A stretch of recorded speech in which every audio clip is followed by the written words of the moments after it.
जय हिंद दोस्तों, मैं रविंद्र कुमार आपके अपने हिंदी स्टडी मोशन चैनल पर आप सबका हार्दिक स्वागत करता हूं। साथियों, आज आप हमारे साथ पढ़ने वाले हैं भक्तिकालीन कवि और उनकी रचनाएं ट्रिक से। ट्रिक कतई जहर है, आइए देख लेते हैं। कुतुबन मृगावती के चक्कर में, मृगावती मान लो लड़की का नाम है, और उसके चक्कर में क्या करते हैं, मंजन करती मधुमालती को छोड़कर आखिरी अखरोट खा रहे मलिक मोहम्मद जायसी की पद्मावत से मिलने निकल पड़े। आइए इतना समझ लेते हैं। कुतुबन मृगावती के चक्कर में, तो कुतुबन कवि, इनकी रचना मृगावती। मंजन करती मधुमालती को छोड़कर, मंजन से याद रखना है, मंजन कवि का नाम, और उनकी रचना है मधुमालती। आगे, आखिरी अखरोट खा रहे मलिक मोहम्मद जायसी। आखिरी से याद रखना है आखिरी कलाम, और अखरोट से याद रखना है अखरावट। ये दोनों रचनाएं मलिक मोहम्मद जायसी की हैं। आगे भी एक है, पद्मावत से मिलने निकल पड़े, तो पद्मावत भी इन्हीं की रचना है। आगे क्या हुआ, चूंकि ये पैदल तो गए नहीं थे, कुछ और भी किया। क्या किया, मुल्ला दाऊद को चंद्रयान चलाने और उस्मान को चित्रावली तैयार करने की जिम्मेदारी दी। लेकिन जब पहुंचे तो कबीर का बीजक काम नहीं आया, क्योंकि वहां लोल कवि ढोला बजा रहे थे और नाभादास भक्तमाला जप रहे थे। इतना देख लेते हैं। मुल्ला दाऊद को चंद्रयान चलाने की, तो मुल्ला दाऊद की रचना हो गई चंद्रयान। उस्मान को चित्रावली तैयार करने की जिम्मेदारी, तो उस्मान की रचना हो जाएगी चित्रावली।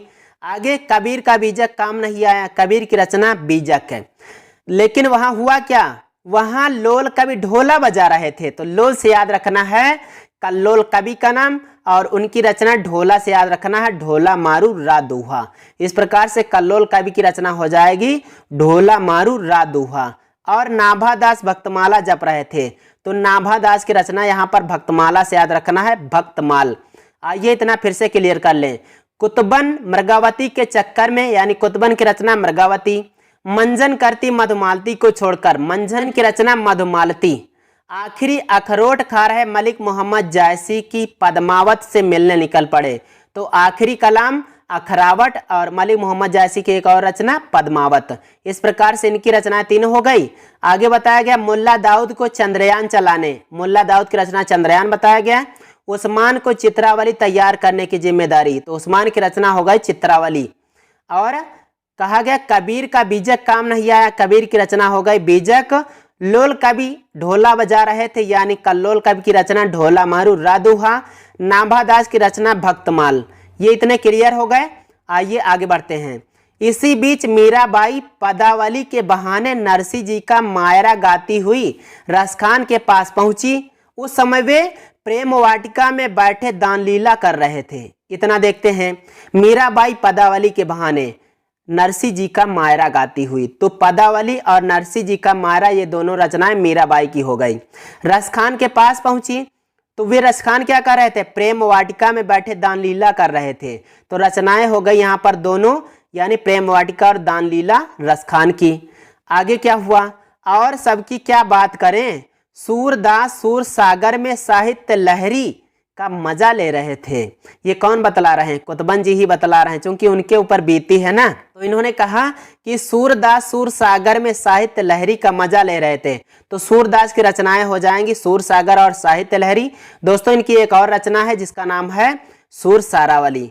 तो इस प्रकार से सूरदास की यहाँ तीन रचनाएं याद रखिएगा, सूर सागर, साहित्य लहरी और सूर सारावली। आगे दोस्तों हुआ क्या होगा, कुतुबन जी तो समझ गए कि चक्कर किसी का भी हो खराब होता है। दोस्तों वो बोल पड़े, वे तुलसीदास से बोले, सबकी अपनी अपनी ढपली, अपना अपना राग। अब तुम भी गीत कविता या श्री रामचरित मानस का पाठ करो, मेरा तो गुड़ गोबर हो ही गया।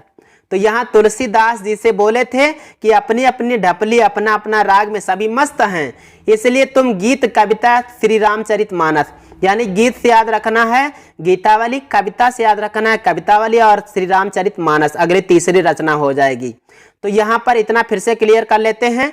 बताया गया था कि मीराबाई की रचना पदावली, नरसी जी का मायरा। रसखान की रचनाएं प्रेम वाटिका और दानलीला। सूरदास की रचनाएं सूर सागर, सूर सहारावली और साहित्य लहरी। तुलसीदास की रचनाएं बताई गई हैं गीतावली, कवितावली और श्री रामचरित मानस। तो इस प्रकार से आपकी ट्रिक पूरी हुई दोस्तों, और इसको एक दो बार दोहराइएगा, बिल्कुल याद हो जाएगा। साथियों, यदि यह ट्रिक पसंद आए तो इसे लाइक करें, दोस्तों को शेयर करें, और यदि आप हमारे चैनल पर नए हैं तो चैनल को भी सब्सक्राइब करें। आइए दोस्तों चलते हैं। जय हिंद, वंदे मातरम।